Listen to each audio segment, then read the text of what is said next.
Page 83. Badminton. Badminton in Thailand. Badminton first became known and played in Thailand around BE 2456 by Lord Nit Pat Gunlapang, who started building a court in his own house near Somdet Chowphraya Canal, Thonburi. Badminton was played by his family and close relatives. It was considered that apart from amusement, this sport was inexpensive and required uncomplicated equipment and only used a small area to play. Moreover, it could be played by people from all sexes and ages. Most importantly, people could exercise and meet family members at the same time. This created unity among family and people. From that idea, Lord Chalalai Gaigun opened a badminton court at his house at Tumban Somdet Chowphraya, Thonburi, to the public. It was frequently considered as a meeting place to play badminton until eventually the sport was widely known and spread throughout Bangkok, Thonburi, and other provinces. One of the reasons was that people could build a badminton court no matter how small their house was. During that time, there were many people playing badminton, as well as famous badminton players. There were invitations and competitions held frequently. Moreover, there is evidence that badminton was often played in the royal court during the reign of King Rama VI. Page 84. At present, badminton is considered an international sport which is played by people around Thailand. It can be seen from many levels of competitions, from students, young adults, and national level. Moreover, Thai badminton players often join almost every international competition, such as the Asian Games, the Olympic Games, the World Championship Games, etc.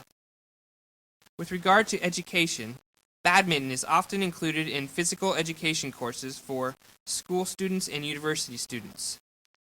Sports centers around Thailand all have badminton courts to provide people with practice to exercise both during the day and the night. In relation to equipment industry, Thai people can produce badminton equipment such as rackets, nets, shuttlecocks, etc., of which qualities are accepted worldwide. Page 85. Basic skills to play badminton. The purpose of correctly holding a racket is to hit the shuttlecock efficiently. A shuttlecock can be hit in various directions, such as to the left side, to the right side, over the head, or below the waist. Therefore, a correct way to hold a racket will produce precise hits on the shuttlecock in various directions. Generally, we use the front of the racket to hit a shuttlecock on the right side for right-handed people. We call it a forehand hit. However, if we hit the shuttlecock on the left side for right-handed people, we call it a backhand hit. Holding a racket is a basic skill to control where the shuttlecock goes. The correct way to hold a racket is tested by swinging the racket to quickly hit forehand and backhand. To do this, a player should hold a racket in a shake hand hold by letting the area between the thumb and the pointing finger touch the racket handle. The shape of the fingers is a V shape, which is why the hold is also called a V-shaped hold. For this type of holding, the pointing finger will control the racket when hit before, and the thumb will control the racket when hit backhand. Page 86. A racket should not be held too loosely or tightly.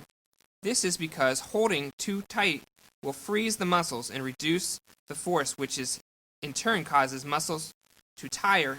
However, holding too loose makes controlling the racket very difficult, which results in the uncertainty of the hit and accidentally losing the racket if the hit is too hard. The right way to hold a racket should allow the player to be able to hit a shuttlecock with both sides of the racket, using the pointing finger to hit a forehand and the thumb to hit a backhand.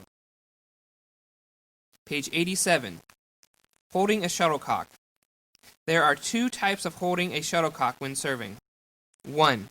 Holding a shuttlecock in a bowl-shaped hold. This is done by holding a shuttlecock using a thumb and pointing finger while the hand is in a bowl shape. 2. Holding a shuttlecock using only a thumb and a pointing finger. This type of holding is suitable for serving backhanded because the shuttlecock is dropped down, not thrown up. Page 88. Using the wrist. Using the wrist to hit a shuttlecock in badminton games is very important because it can help to hit it precisely and efficiently control the direction of the shuttlecock. Standing posture. When we play badminton, we stand by separating our feet with one foot in front and lifting heels slightly so that we can easily move backward, forward, and to the side. A good standing posture should not be like dead feet, which is a way to stand by putting the whole weight on the feet and with both feet side by side. Page 89. Preparing to hit posture. Preparing to hit posture. A right-handed player should stand with their left foot forward and their body slightly turned. The left foot points towards the direction which a shuttlecock is going to be hit. However, a left-handed player should stand in the same posture but with the different foot forward. Transferring body weight. Transferring body weight is done together with the swinging of an arm and flicking of a wrist. When a right-handed player hits a shuttlecock, he or she has to transfer the weight from the back foot, the right one, to the front foot, the left one, while swinging the right arm in a circle as well as stretching the arm as far as possible to hit the shuttlecock over the head. For a left-handed player, the method is the same but the opposite side of the body. Page 90. Rules. Before playing, players have to cast lots. The winner can choose to follow rule number 1 or rule number 2. 1. To serve or to receive first. 2. Start playing from either side of the court. The side which does not get to choose first gets the other choice that is left. Point counting. 1. A team has to win at least 3 games to win a match unless it is agreed otherwise. 2. A team which first gains 21 points wins a game except in situations where number 4 and number 5 are followed.